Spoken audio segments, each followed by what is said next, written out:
mercredi 15 février, le procureur de Melun a annoncé que Pierre Palmade avait été placé en garde à vue suite à son accident de la circulation. Comme annoncé par l'AFP ce jeudi 16 février, sa garde à vue vient d'être prolongée de 24 heures. Mise à jour du 16 février à 14h19, l'enquête se poursuit concernant l'accident de la route causé par Pierre Palmade.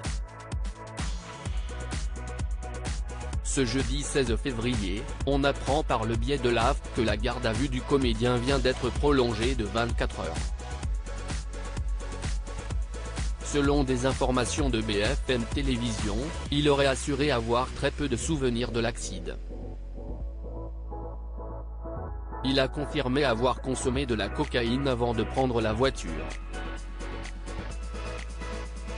Pierre Palmade est actuellement en garde à vue dans une chambre de l'hôpital de Melun.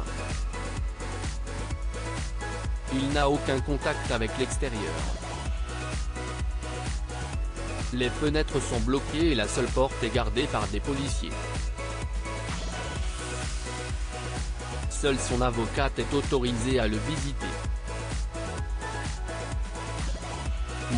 Après l'hôpital, le commissariat. Sortie de réanimation, 4 jours après le terrible accident de la route sur une départementale de Seine-et-Marne, Pierre Palmade va devoir s'expliquer devant les enquêteurs dans l'attente d'une potentielle mise en examen.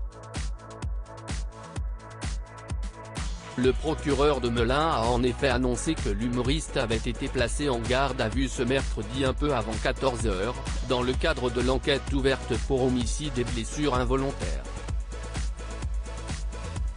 S'il a lui-même été gravement blessé durant l'accident et a dû être extrait de son véhicule, ses jours ne sont plus en danger et l'enquête va pouvoir se poursuivre.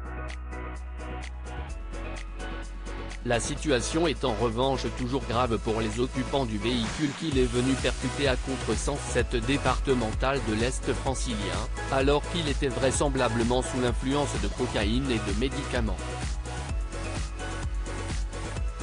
Des vies brisées hier, l'avocat de la famille des victimes de l'accident a organisé une conférence de presse, au cours de laquelle il a rappelé que le conducteur et son fils de 6 ans étaient toujours en réanimation. Si leurs jours ne sont plus en danger, les séquelles seront terribles pour le jeune garçon. D'après la mère, que j'ai eue au téléphone, il aurait la mâchoire fracturée et serait défiguré. Le frère de 8 ans, resté au domicile, n'a plus de nouvelles de son père et de son petit frère et donc vous comprenez bien que les dommages collatéraux sont extrêmement importants dans ce dossier, a expliqué Maître Mourad Batik face aux journalistes. Quant à la jeune femme de 27 ans et enceinte de 6 mois au moment de l'accident, elle a tragiquement perdu son bébé malgré une césarienne d'urgence lors de son arrivée à l'hôpital.